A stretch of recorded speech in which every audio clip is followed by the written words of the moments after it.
నమస్కారం, మళ్ళీ స్వాగతం. మీరు మ్యూచువల్ ఫండ్స్లో పెట్టుబడి పెట్టడం ఎలా ప్రారంభించాలి? ఇది చాలా సులభం. మీరు మ్యూచువల్ ఫండ్స్లో పెట్టుబడి పెట్టడానికి ప్రధానంగా 2 మార్గాలు ఉన్నాయి. ఆఫ్లైన్ మార్గం లేదా ఆన్లైన్ మార్గం. ఆఫ్లైన్ మార్గం మీరు ఏదైనా మ్యూచువల్ ఫండ్ డిస్ట్రిబ్యూటర్, బ్రోకర్ లేదా బ్యాంకు శాఖను సందర్శించి నేరుగా పెట్టుబడి పెట్టవచ్చు. అక్కడ మీరు కొన్ని ఫారంలు పూరించాలి, మీ కేవైసీ ప్రక్రియను పూర్తి చేయాలి. దీనికి మీ ఆధార్ కార్డ్, పాన్ కార్డ్, చిరునామా రుజువు మరియు బ్యాంక్ అకౌంట్ వివరాలు అవసరం. ఒకసారి కేవైసీ పూర్తి అయితే మీరు ఫండ్ ఎంచుకొని పెట్టుబడి పెట్టవచ్చు. ఆన్లైన్ మార్గం ఇది చాలామందికి సౌకర్యవంతమైన మరియు వేగవంతమైన మార్గం. ఆన్లైన్లో పెట్టుబడి పెట్టడానికి కూడా 2 ప్రధాన మార్గాలున్నాయి.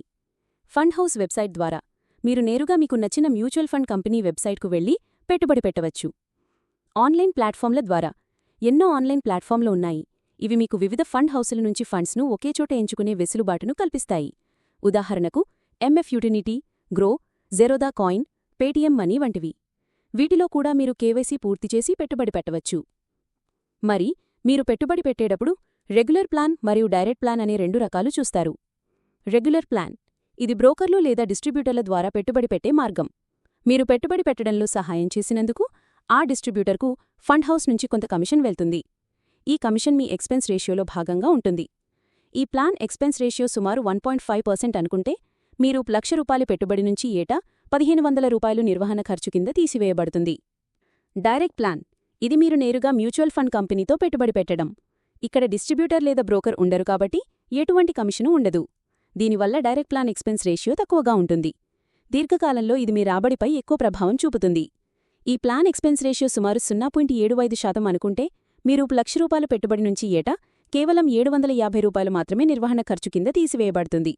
ఈ తేడా చిన్నదిగా అనిపించినప్పటికీ సుదీర్ఘకాలంలో ఇది మీ రాబడిపై పెద్ద ప్రభావం చూపుతుంది. మరి పెట్టుబడి పెట్టే ముందు గుర్తుంచుకోవాల్సినవి: 1. మీ లక్ష్యాలు. మీరు ఎందుకు పెట్టుబడి పెడుతున్నారు? పిల్లల చదువు, పెళ్లి, ఇల్లు, రిటైర్మెంట్. 2.